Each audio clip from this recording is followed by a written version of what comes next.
အင်းလေးဒေသကငလျင်ပေးတဲ့ရွာနရွာအတွက်ခိုင်ခန့်တဲ့အိမ်အသစ်အလုံး20ဆောက်လို့လူရန်သွားမယ်ဆိုတဲ့နော်ဖော်အေထားပရိသတ်များအားလုံးပဲမင်္ဂလာပါရှင်အနုပညာတရုပ်ဆောင်ပိုင်းမှာဒီဇိုင်းမမလှုပ်ဆောင်လာတဲ့တရုပ်ဆောင်နော်ဖော်အေထားကတော့အင်းလေးဒေသကငလျင်ပေးတဲ့ရွာနရွာအတွက်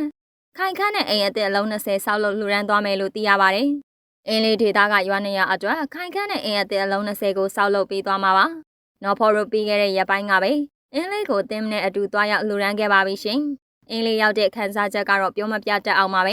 ဲအိမ်တွေပြိုတာအများကြီးရေပေါ်ဆိုတော့မရရတဲ့နေရာလေးသေးသေးလေးမှာအစင်ပြေအောင်မိသားစုအိမ်နေကြတာမြင်ခဲ့ရတော့တော်တော်လေးစိတ်မကောင်းဖြစ်မိတယ်နော်ဖော်တို့ကနဦးအစီအစဉ်ကယာယီထရန်အိမ်လေးတွေစောက်ပြီးမဲ့အစီအစဉ်ကနေမြေပြင်ရောက်တော့နေခံတွေနဲ့တေချာစကားပြောတဲ့အခါမှာပုံမခိုင်ခန့်တဲ့အိမ်အသစ်တွေဆောက်လိုက်တာကပိုပြီးထီအောင်မှဖြစ်ကြောင်းသိရတဲ့အတွက်နော်ဖော်တို့တင်းနဲ့အတူတိုင်ပင်ပြီးအင်းလေးဒေသကရွာနေရွာမှာခိုင်ခန့်တဲ့အိမ်လေးတွေစောက်ပေးသွားမှာပါလို့တရုတ်ဆောင်နော်ဖော်အေထားကပြောပါတယ်။သူမကတော့အင်းလေးဒေသကိုပြီးခဲ့တဲ့ဧပြီလ17ရက်ဝန်းကျင်ကသွားခဲ့တာဖြစ်ပါတယ်။အင်းလေးကရွာနရွာဖြစ်တဲ့ဟန့်ချူရွာနဲ့ညောင်ဝန်းရွာကအိမ်တော်စု20ကိုအိမ်အသစ်ပြန်တိစောက်ပေးဖို့ပံ့ပိုးပေးခဲ့တယ်လို့သိရပါတယ်။ကျန်ငွေတွေကိုတော့အင်းလေး Youth Volunteers Network ကတင်ဆက်ထားပြီးပြန်လည်စီမံပေးမှာလို့ဆိုပါတယ်။ပထမဆုံးအနေနဲ့ဟန့်ချူရွာရဲ့ပျက်စီးပြိုကျနေတဲ့ဝါအိမ်15အိမ်ပြန်လည်တိစောက်ရေးအတွက်ဆောက်လုပ်ရေးပစ္စည်းတွေကိုဝယ်ယူဖို့တအိမ်ကိုကျပ်43သိန်းစီထောက်ပံ့ပေးခဲ့ပါတယ်။ဒီအလူငွေကိုဝိုင်းပိုင်ရှင်တွေက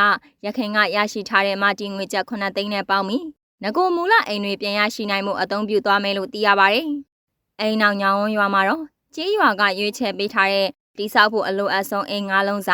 အပီးစီဆောက်လုပ်နိုင်ဖို့တအိမ်ကိုကျပ်သိန်း50စီထောက်ပံ့ပေးနိုင်ခဲ့တာဖြစ်ပါတယ်။အင်းလေးထူထောင်ရေးအတွက်အင်အားတရက်ဖြစ်ပေးခဲ့တာပါ။နော်ဖော်ရဲ့မိတ်ဆွေတငယ်ချင်းတွေနဲ့လှုပ်ဖော်ကိုင်ဘတ်တွေကိုလည်းကျေးဇူးတင်ပါတယ်။နော်ဖော်နဲ့အတူငလျင်ဘေးတဲ့အင်းလေးပြည်သူတွေကလည်းခုလိုပြန်လဲထူထောင်ရေးမှာပါဝင်အားဖြည့်ပေးကြလို့အထူးကျေးဇူးတင်နေပါတယ်လို့ပြောချင်ပါတယ်ရှင်လို့သူမကပြောပါတယ်။နောက်ထပ်တစ်ပုဒ်အနေနဲ့ငလျင်ဘေးတဲ့ကိုကိုလေးလံဆွဲခဲ့တဲ့ကြော်ဘိုးကိုလက်ပါဘူးအသင်းဖန်တက်ဦးက62သိန်းနဲ့လေးလံအောင်မြင်ခဲ့၍အင်းလေးတွင်နေအိမ်နှလုံးဆောက်လုပ်လူရန်ပေးသွားမယ့်အကြောင်းကိုတင်ဆက်ပေးချင်ပါတယ်။အင်းလေးဒေသငလျင်ဘေးတင်ကူဖို့ကိုလေးလံဆွဲခဲ့တဲ့ကြော်ဘိုးကိုလက်ပါဘူးအသင်းဖန်တက်ဦးက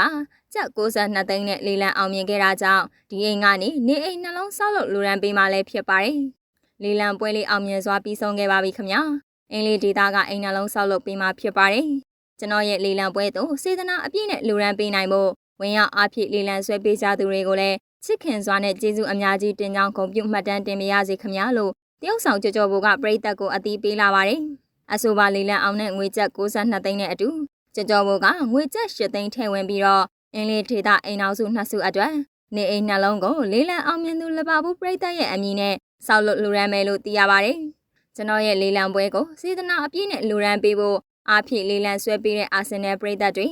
Manchester United ပရိသတ်တွေ Manchester City ပရိသတ်တွေ Chelsea ပရိသတ်တွေကိုအားလုံးကိုစားအသီးသီးချစ်ခင်စွာနဲ့ကျေးဇူးအများကြီးတင်ပါတယ်ခင်ဗျာလို့သူကပြောပါတယ်။လက်ပါဘူးအသင်းဖန်ဖြစ်တဲ့ကြော်ဘိုးဟာတခြားအသင်းကိုတစ်နှစ်ပြောင်းလဲအားပေးဖို့အတွက်လေးလံတင်ရမှာအခြားအသင်းတွေကငွေကြေးလေးလံပြိုင်ခဲ့ပေမဲ့လက်ပါဘူးအသင်းဖန်ကပဲကြော်ဘိုးကိုအသင်းမြောင်အောင်မပေးစေပဲလက်ပါဘူးအသင်းဖန်အဖြစ်သားဆက်ရှိအောင်လေးလံဆွဲပေးခဲ့တာလည်းဖြစ်ပါတယ်။တရုတ်ဆောင်ကြော်ဘိုးကိုလက်ပါဘူးအသင်းရဲ့အမာခံပရိသတ်တူဖြစ်တဲ့ကို2929ရတနာကလေးလံအောင်ခဲ့တာဖြစ်ပြီးတော့လေးလံတင်မှုကိုပြီးခဲ့တဲ့ဧပြီ10ရက်က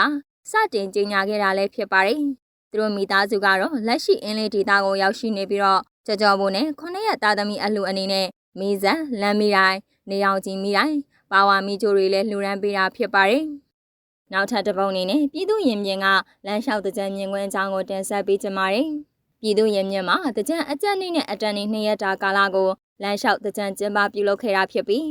ပထမနေ့ဖြစ်တဲ့မနက်မှာတော့အရင်ရက်တွေထက်လာရောက်သူများပြားခဲ့ပါတယ်။ UNESCO ရဲ့ကမ္ဘာ့ဒရမ်မဲ့ယဉ်ကျေးမှုအမွေအနှစ်စည်ရင်းဝင်အဖြစ်ပထမဆုံးကျင်းပမယ့်ယခုနှစ်တကြံကိုရခိုင်နှများထပ်ပုံမစီကားစွာပြုလုပ်ဖို့စီစဉ်ခဲ့ပြီးမယ်။မန္တလေးငလျင်ကြီးလောက်ခတ်မှုကြောင့်လူပေါင်း3900ကျော်သေဆုံးခဲ့သလိုဖျားစီတီတာတနီကအဆောက်အအုံလူနေအိမ်နဲ့အစိုးရပိုင်းအဆောက်အဦတွေအပြင်လန်ဒရာတွေပါပျက်စီးခဲ့တာကြောင့်ရခင်ဆောက်လုပ်ပြီးရေကစားမန်းတပ်တွေကိုပါဖျက်သိမ်းခဲ့တာဖြစ်ပါတယ်။ယခုနှစ်မြမရိုးရအတာတကြံပွဲတော်ကိုမြမရိုးရဒလိထုံနှန်းတဲ့အညီအေးတကြံအဖြစ်ရန်ကုန်မှာစတူဒီတာတကြံသာကျင်းပနေရမှာကျန်ရှိရဲ့တကြံကာလ2ရက်တာဖြစ်တဲ့ဧပြီလ15ရက်တကြံအကြံနေ့နဲ့ဧပြီလ16ရက်တကြံအတန်းနေ့တို့မှာ ရန်ကုန်မြို့တော်ခမ်းမနဲ့ပြည်သူရင်ပြင်မှာလမ်းလျှောက်တကြံထည့်သွင်းပြုလုပ်ခဲ့တာဖြစ်ပါတယ်။နှစ်စဉ်လမ်းလျှောက်တကြံကျင်းပနေတဲ့ပြည်သူရင်ပြင်ကိုမန္တလေးငလျင်ကြီးကြောင့်ဖျက်သိမ်းကစတူဒီတာကိုသာကျွေးမွေးခဲ့ရာအကျိုးနေနဲ့အကြနေတို့မှာပြည်သူရင်ပြင်မှာပြည်သူတွေကအေးတကြံကိုစတူဒီတာဖြစ်တာ6ကတ်စွာဆင်နွှဲခဲ့ကြရတာဖြစ်ပါတယ်